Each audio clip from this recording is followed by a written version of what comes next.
When my son told me I would not be welcome at his house for Christmas, I smiled, got in my car, and made one call. By the new year, I had their mortgage payments canceled. That was only the beginning of my plan. Justice must be restored and arrogance punished. You won't believe what I did next. Before we continue, please subscribe to the channel and let us know where you're listening in the comments. I could make my famous turkey this year, I said, settling deeper into Michael's leather couch, the one with the sage stuffing your mother used to love. Remember how she used to say it was better than her grandmother's? The words hung in the warm air between us, mixing with the scent of Isabella's expensive vanilla candles. Michael shifted beside me. His wedding ring caught the light from their 12-foot Christmas tree. Something in his posture changed. His shoulders pulled inward like he was bracing for impact. Dad, unfortunately, you won't be welcome here for Christmas. Those words hit me like a physical blow. I blinked, certain I'd misheard. What do you mean? Why wouldn't I be welcome? Michael couldn't meet my eyes. His gaze was fixed on the marble coffee table, the one I'd helped him pick last spring when Isabella decided their old furniture wasn't sophisticated enough. Isabella's parents are coming, and they'd prefer if you weren't here. My hands went cold. They'd prefer? I repeated. It's just easier this way, Dad. You know how her family is about traditions. They have their own way of doing things. His voice got smaller with every word, like he was shrinking inside himself. I looked around the living room at the silk curtains I'd paid for when Isabella complained about privacy, at the hardwood floors that had come from my second mortgage, at the crown molding that maxed out my credit card. Every inch of this house bore my fingerprints, my sacrifice, my love for my son. Their own way, I said slowly. And what way is that, Michael? He flinched. Dad, please don't make this harder than it has to be. Through the kitchen archway, I could see Isabella's professional KitchenAid mixer, the one she insisted she needed for a holiday baking phase that lasted exactly 3 weeks. $2,000 of my money sitting there, probably used twice since October. Where will I spend Christmas then? The question came out quieter than I intended. Michael's face crumbled. Maybe you could visit Aunt Rosa, or we could do something the weekend after. The weekend after. Like Christmas was just another appointment that could be rescheduled for convenience. I stood up. My knees complained after 8 years of carrying this burden alone. I moved toward the door, past the family photos where my face grew smaller and more distant in each frame, past the coat closet that held Isabella's 1,000 jackets. My hand found the doorknob, solid and cold under my palm. Son, I said without turning around, tell Isabella's parents, Feliz Navidad. The December air hit my face like a slap as I walked to my truck. Behind me, I heard Michael call my name once. Then the soft click of the door closing. Final. Absolute. I sat in the driver's seat for a moment, engine off, watching Christmas lights twinkle in the windows of houses I'd never be welcome in. My phone buzzed. I didn't answer. I turned the key and drove into the darkness, leaving behind the warm glow of the house I'd bought, but would never belong in. The heater hummed as I navigated the familiar streets toward home. South Hills sprawled around me, every corner holding memories of the man I used to be. The man who believed family meant everything, who'd give his last dollar to see his son smile. That man was a fool. I stopped at the red light on 29th and Grand and watched a young father load presents into his SUV. His kids pressed their faces to the window, breath fogging the glass with excitement. Once upon a time, that had been Michael and me, before Isabella. Before I became a walking ATM with inconvenient emotions, numbers started rolling through my head, like a broken slot machine. $2,800 every month for 5 years. My calculator finally gave up when I added them all last spring. $140,000, more than Maria and I had saved for our entire retirement. Gone, just gone. I pressed the accelerator a little harder when the light turned green. 5th Street. That was where I'd refinanced my house, our house, Maria's and mine, to cover their down payment. The loan officer had looked at me with pity I hadn't recognized at the time. Mr. Flores, are you sure about this? You're putting a lot at risk for someone else's investment. Someone else's investment. Not my son's future. Not my family's security. Someone else's investment, Lincoln Street. The bank where I'd taken out a second mortgage when Michael lost his job 2 years ago. Just temporary, Dad. Just until I get back on my feet, Isabella had said. $700 purse slung over her shoulder, nodding sympathetically, while mentally calculating how much my desperation was worth. As it turned out, my desperation was worth nothing to them. I pulled into my driveway, Cracked concrete I couldn't afford to fix because every spare dollar disappeared into their perfect suburban fantasy. The porch light flickered, another repair I'd been putting off. Inside, the house felt hollow without Maria's laughter, without family gatherings that would never happen again. My phone rang as I fumbled with my keys. Isabella's name flashed across the screen. Perfect timing. I'd been waiting 5 years to have this conversation. I let it ring 4 times, then picked up. "Dennis." Isabella's voice dripped with false sweetness, the same tone she used when asking me to cover their water bill or property taxes. I heard about the little misunderstanding with Michael. Misunderstanding? I leaned against the kitchen counter, still wearing my coat. "I don't think there's any misunderstanding, Isabella. You made your position quite clear. Look, I know this seems harsh, but you have to understand my parents' perspective. They're very traditional people. They expect a certain atmosphere during the holidays." "A certain atmosphere," I echoed. "And what atmosphere is that?" A pause. I could hear shopping bags rustling in the background. "Well, they're not used to your kind of cooking. All that spicy Mexican food and loud music. And frankly, Dennis, they're educated people. They expect conversations about current events, literature, art." Those words hit harder than any physical blow. 8 years of biting my tongue, swallowing insults for Michael's sake, pretending not to notice the way she looked at me like I was hired help. "My kind of cooking," I said, controlled. "The tamales you said reminded you of your grandmother? You ate those every Sunday when money was tight." "Don't be dramatic," she said. "This isn't about race. It's about class. My father graduated summa cum laude from Washington State. My mother speaks 4 languages. They summer in the Hamptons. What exactly would you contribute to dinner conversation? Stories about laying tile?" Heat flooded my chest. I kept my voice steady. "I built a business from nothing after your husband's grandfather died. I've employed over 50 people. I've paid more in taxes than your father made in his best year. Money isn't everything, Isabella. Breeding matters," she sneered. "Education matters. And frankly, Maria understood her place better than you understand yours." The line went dead silent. She'd crossed a line I hadn't even known existed until she stomped across it in designer heels. "What did you say about my wife?" I asked. I'm just saying she knew how to blend in better. She didn't make waves. She understood that some spaces weren't meant for her.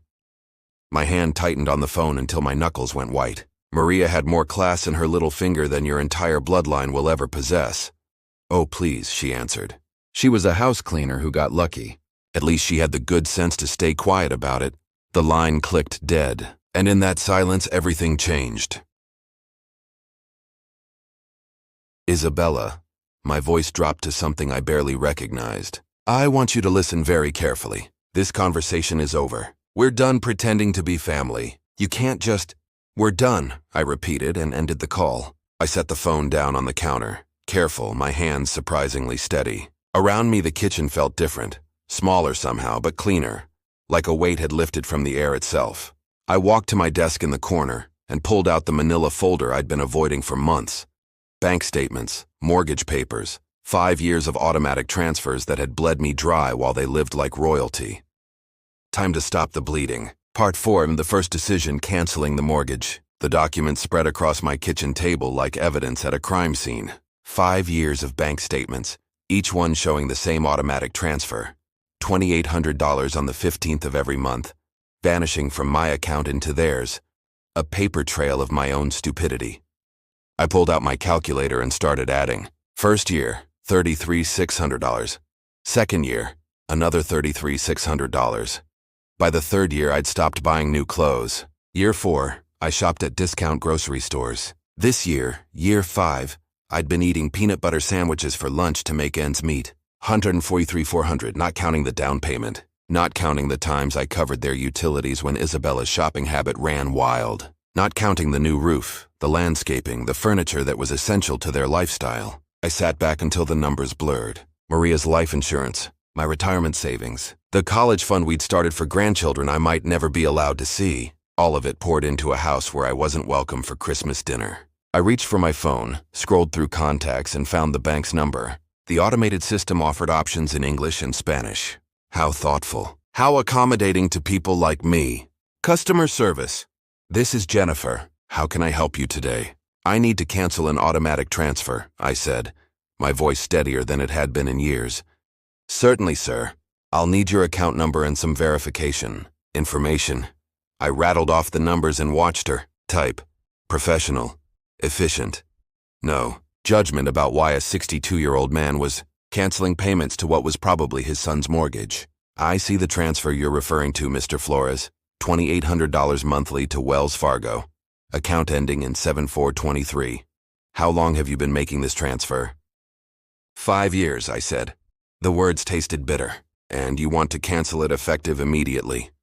I looked around the kitchen at outdated appliances I couldn't afford to replace, at walls that needed paint, at windows that leaked cold air because my home improvement money had funded someone else's castle. Effective immediately, I confirmed. Done. The transfer has been canceled. Is there anything else I can help you with today? No. The word surprised me with how good it felt. No, that's everything.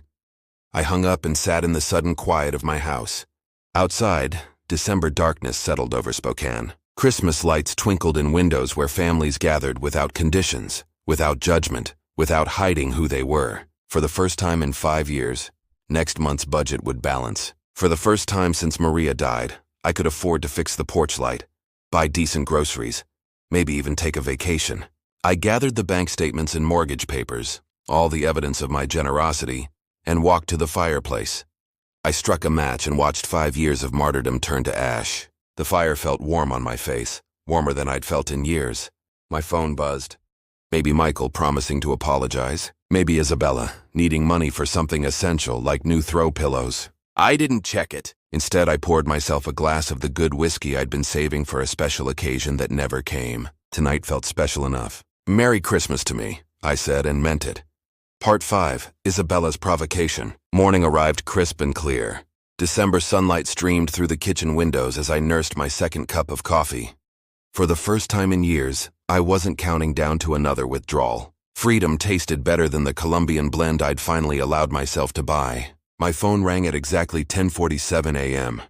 Isabella's name flashed on the screen like a warning label. Dennis. Her voice carried that familiar edge of barely concealed impatience. I need you to pick up my parents from Spokane Airport. Their flight from Portland arrives at 2:00. I set my mug down and watched the steam curl into the ceiling. Isabella, did you forget about our conversation yesterday? Whatever that was, we need to focus on practical matters. My parents need transportation and you're the only one with time during the day. The audacity took my breath away. Less than 24 hours after telling me I wasn't worthy of sharing Christmas dinner with her family, she expected me to be their personal chauffeur. That's what family does, Dennis. They help each other, her voice sharpened. Besides, let's be honest. You're not my rival. You're too weak to be my rival. So just get in your truck and pick them up. There it was, the final insult, wrapped in a command. What airline? I asked quietly. Alaska Air Flight 447, baggage claim Carousel 3. And Dennis, they're expecting someone who can handle their luggage properly. Don't embarrass us. I could hear nails tapping against granite in the background, the countertop I'd paid for when laminate wasn't suitable for her dinner parties. Of course, I said. I'll take care of everything. Good, and wear something decent. Maybe that blue shirt you wore to Michael's graduation. They notice things like that. The line went dead. She hadn't even said thank you. I sat back and watched the clock above my sink. 10:52 a.m. Plenty of time. I poured another cup of coffee, added an extra spoonful of sugar, and opened yesterday's crossword. 7 across delayed gratification. 12 letters. The answer would come to me eventually. Part 6, the airport trap. At 2:15 p.m., I settled into my favorite armchair with a fresh cup of Earl Grey and the Sunday paper. The crossword lay completed on the coffee table. Delayed gratification had been postponement. The clue, postponement. My phone buzzed. Isabella. I let it ring. The December sun warmed the room where I'd spent so many lonely evenings counting the cost of my generosity. Today, the silence felt different, earned and intentional. 2:47 p.m. The phone buzzed again. Dad, where are you? My parents are, the preview read. I turned the phone face down and returned to the sports section. The Seahawks had lost again. Some things never changed. By 3:30 p.m., my phone had buzzed 6 times. I'd finished the paper, brewed a second pot of tea, and started organizing the junk drawer. Amazing what you could accomplish when you weren't rushing to be someone's bellhop. The 7th call came at 3:45. This time, the caller ID showed an unknown number, probably her parents borrowing someone's phone. I let that ring too. Outside, A neighbor hung Christmas lights while his children ran in the yard with the manic energy only December afternoons bring. Normal families doing normal things. No one was stranded, waiting for someone who would never come. At 4:15 p.m. my phone began to ring and didn't stop. Isabella, the unknown number. Then Isabella again. The buzzing became constant, like an angry wasp trapped against glass. I walked to the kitchen and unplugged the landline from the wall. Then I turned my cell phone completely off. Perfect silence.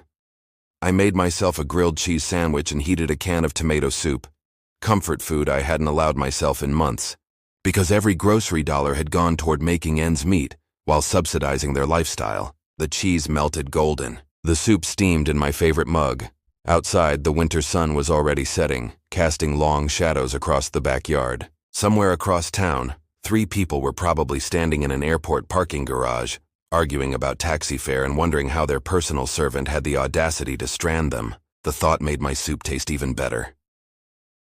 By 5 o'clock, I'd eaten, loaded the dishwasher, and was deciding what movie to watch. It had been years since I'd had an entire evening to myself without emergency calls for money or last-minute favors. I reached for the remote when someone started pounding on my front door. Not knocking. Pounding. The kind of aggressive hammering that rattles the frame and announces pure fury. I set my tea down and walked slowly toward the sound, already knowing who I would find.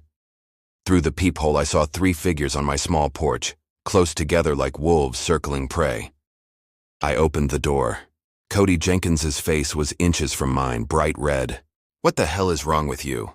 he shouted, pushing past me into my living room without invitation. "We waited at that goddamn airport for over 3 hours.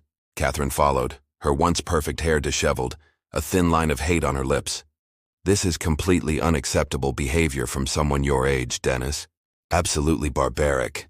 Isabella brought up the rear, her designer coat crumpled, her makeup smeared. "You humiliated us. Do you have any idea what you've done? My parents had to take a $40 taxi because you decided to get out of my house." My voice cut through their chorus like a blade. They stopped mid-rant, shocked by the steel in my tone. "Excuse me," Cody spluttered, going from red to purple. "You don't get to make demands here, buddy. Not after what you pulled today." "This is my house," I said quietly, standing my ground by the door. "And I want you out, now." Catherine stepped forward, voice dripping with the condescension she'd perfected over years of looking down on people like me. "Dennis, you clearly don't understand the magnitude of your mistake. My husband has connections throughout this city. Business connections, social connections. You can't treat people like us this way and expect nothing to happen." "This is a lesson for you," I interrupted, meeting her gaze. "A lesson about your arrogance and how you treat people you consider beneath you." Isabella's mouth fell open. "A lesson? Who do you think you are to teach anyone anything? You're nobody." "I'm someone who finally stopped being your personal bank account and taxi service," I said. I stepped aside and opened the door wider. "The lesson is over, leave." Cody jabbed a finger at my chest but didn't touch me. "You have no idea who you're messing with, old man. I've been in this town longer than you've been breathing its air. I know important people. I can make your life very, very difficult." "Is that a threat, Mr. Jenkins?" I asked. "It's a promise," he hissed. "You think abandoning elderly people at an airport is just something you can do without consequences? You're about to learn exactly how wrong you are." Catherine nodded. "Indeed, actions have consequences, Dennis. And yours will be quite public." Isabella grabbed her father's arm.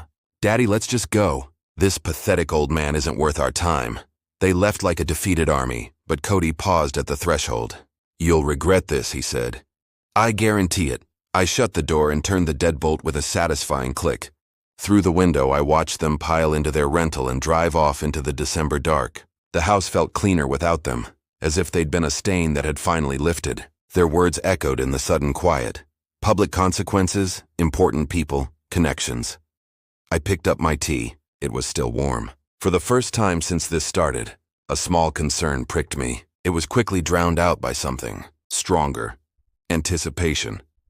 3 days later, I was having my morning coffee and scanning the Spokane Review when I saw my own face staring back from page 3. The headline read, "Spokane businessman abandons elderly couple at airport during holiday storm." My hands froze on the mug. There I was in black and white, an old company photo probably 5 years out of date. Below it, A story that made my blood run cold and my temper flare in equal measure. Cody and Catherine Jenkins, visiting their daughter for Christmas, were left stranded at Spokane International Airport for over 4 hours Sunday, the article said, when a family member failed to appear for a prearranged pickup. A winter storm warning had been issued, the piece added. The couple, both in their late 50s, waited in frigid temperatures and were forced to take an expensive taxi in dangerous conditions. The quotes painted one picture. Cody as helpless victim, me as the cruel old man who'd snapped for no reason. No mention of the Christmas dinner rejection, no context about Isabella's demands. No hint of the years they'd relied on me to bail them out. The byline belonged to Patricia Morrison, lifestyle editor. I didn't know the name, but I recognized the tactic. Cody had called in favors. He'd used connections to place the story where it would hurt the most. Clever. Very clever. For the first time since this began, I felt a grudging respect. They weren't just entitled trust fund kids throwing a tantrum. They were strategic. In a small city like Spokane, reputation was everything. One well-placed article could wipe out decades of work. They had declared total war. I folded the paper and set it aside. My mind went into the same methodical mode that had built my business from nothing. This wasn't about airport pickups anymore. It wasn't about Christmas dinner or mortgage payments. This was about winning. My laptop became command central. Social profiles stacked across my screen like playing cards in a high-stakes game. Cody, retired bank manager, country club member, treasurer of local business groups, a man with reputation to lose. Catherine, curated Instagram perfection, charity luncheons, wine tastings, all polish and borrowed wealth. Isabella's posts quietly documented the life I'd quietly paid for. Then I found the link. A mutual connection on LinkedIn tied Patricia Morrison to this circle. The journalist who wrote the story had ties to them. That explained the placement. That explained the spin. They'd made 3 critical mistakes. First, they underestimated me. Second, they went public, which meant I could go public too. Third, they documented their privilege everywhere online. A perfect catalog of hypocrisy. I sat back, stared at the calendar. December 18th, 7 days until Christmas. 7 days to plan a response they'd never forget. Game on. A previous connection to banking or finance, that told me everything. Cody hadn't just stumbled into Patricia's inbox. He'd reached out cold through the network he'd spent a career building. A 5-minute search through local business directories confirmed my suspicion. 3 mutual connections between Cody and Patricia's editor. The story hadn't appeared by accident. It had been planted carefully and deliberately. Amateur hour. I opened a new document and began typing. Not a rebuttal to a media hit. Something much better. A timeline. 5 years of financial support documented. Bank statements, receipts, canceled checks. The down payment for their house.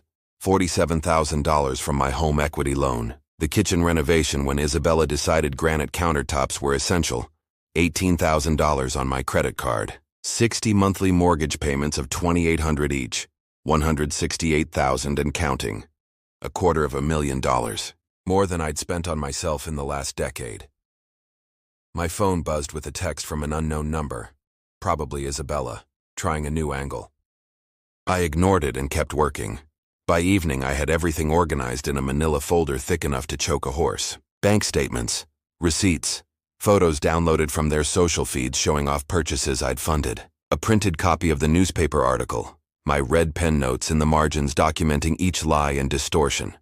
December 24th was circled on my wall calendar. Not because it was Christmas, because it was perfect for justice. According to Isabella's Facebook events, they were hosting Christmas dinner for 12. Family, friends, neighbors, people who read the Spokane Review and formed opinions from what they saw there. People who deserved to know the truth. I closed my laptop and picked up my good camera, the one I'd bought years ago to document job sites. Time to put it to work for something else entirely. Christmas Eve morning dawned gray and cold. A Spokane winter day that makes you grateful for warm houses and family gatherings. Too bad I wouldn't be welcome at either. I had other plans. I laid out my evidence like a lawyer preparing for trial. Bank statements by year, each monthly payment highlighted in yellow. Receipts in chronological order showing the pattern of my support. Photos printed from their social posts.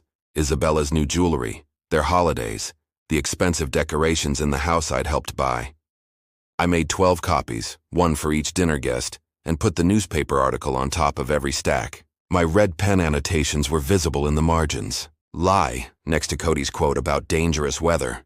False, beside claims of my erratic behavior. Missing context highlighted where they'd failed to mention 5 years of support.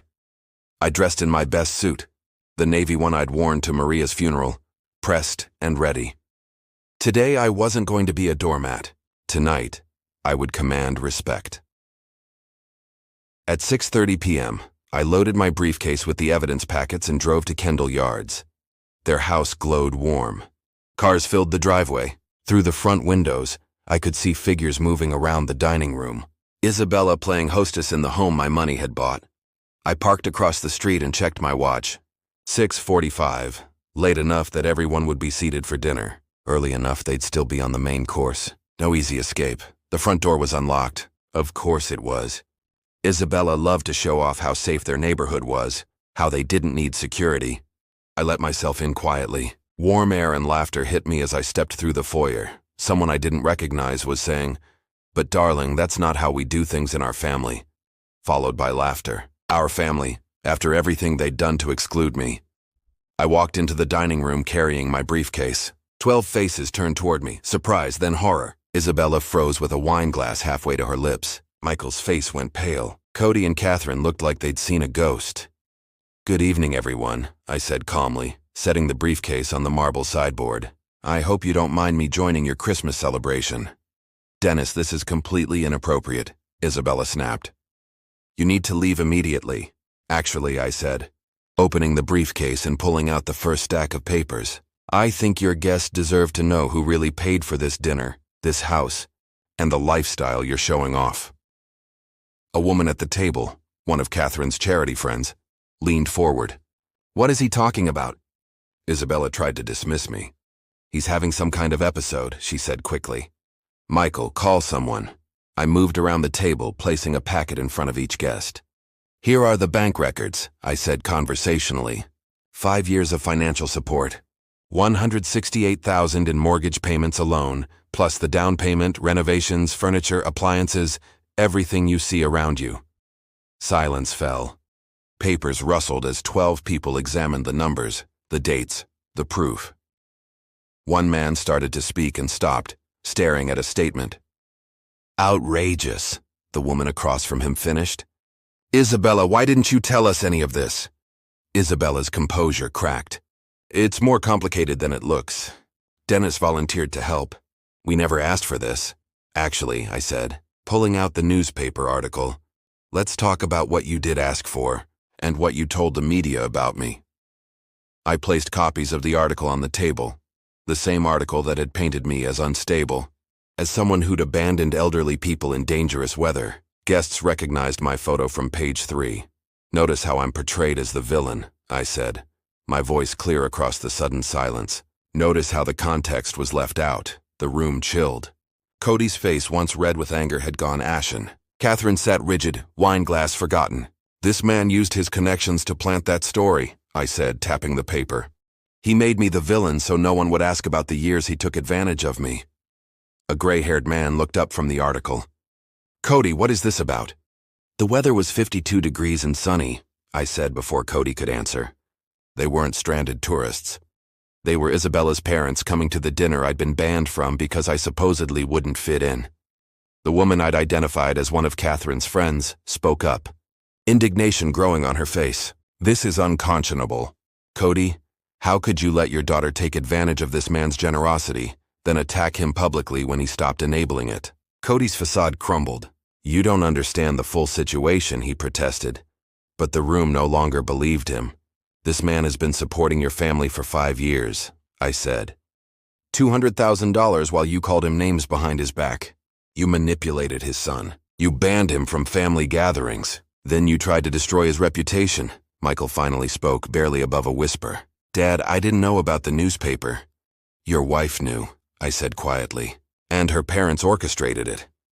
Faces shifted at the table. Surprise, embarrassment, disgust. The social veneer they'd lined up so carefully was cracking like old paint. Isabella made a last, desperate plea. "Everyone, please, Mike, this is a family matter." "No," I said firmly. "This stopped being a family matter when you made it public. When you used the paper to attack my character, You made it everyone's business. I closed my briefcase, straightened my tie, and looked the strangers at that table in the eye. I wanted you all to know the truth before you read about Dennis Flores in the paper again. Next time it'll be the real story.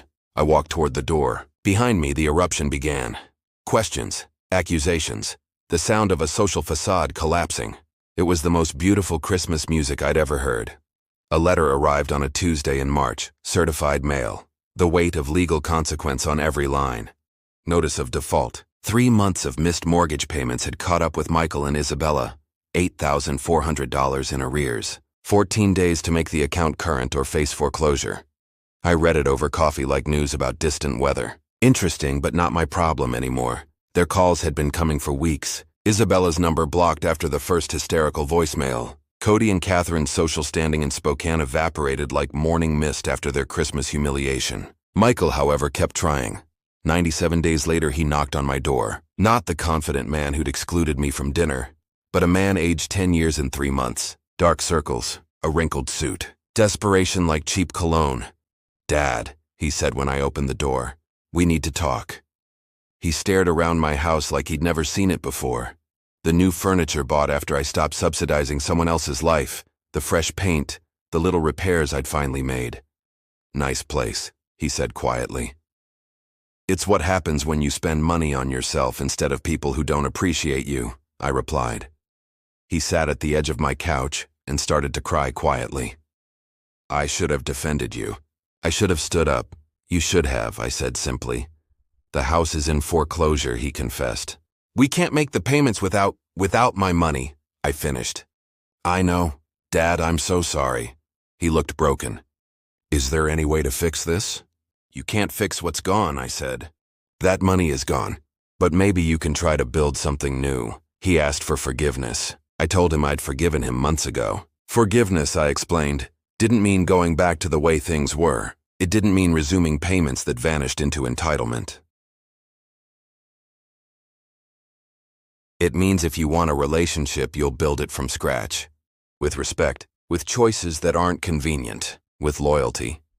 He nodded slowly, maybe for the first time seeing what respect actually looked like. "Is the house my problem now?" he asked quietly. "You're a grown man," I said. "Figure it out like one." He left with his shoulders straighter than when he arrived. A small, awkward admission. "Seeing you stand up tonight, I was embarrassed and angry, but I was proud too." "Good," I said. "Maybe there's hope for you yet." Spring came to Spokane. In 4 months, I'd be 63. Maria had been gone 8 years. I'd wasted 5 of those years being somebody else's doormat. I wasn't planning to waste any more. A text from Rosa lit my phone. "Dinner Sunday. The kids want to show you their school projects." I smiled and typed back, "Wouldn't miss it." Real family, it turned out, was something you found with people who actually wanted you there. Everything else was expensive theater, and I was done buying tickets to shows where I wasn't welcome on stage. The whiskey tasted like freedom. The future looked exactly as bright as I was willing to make it.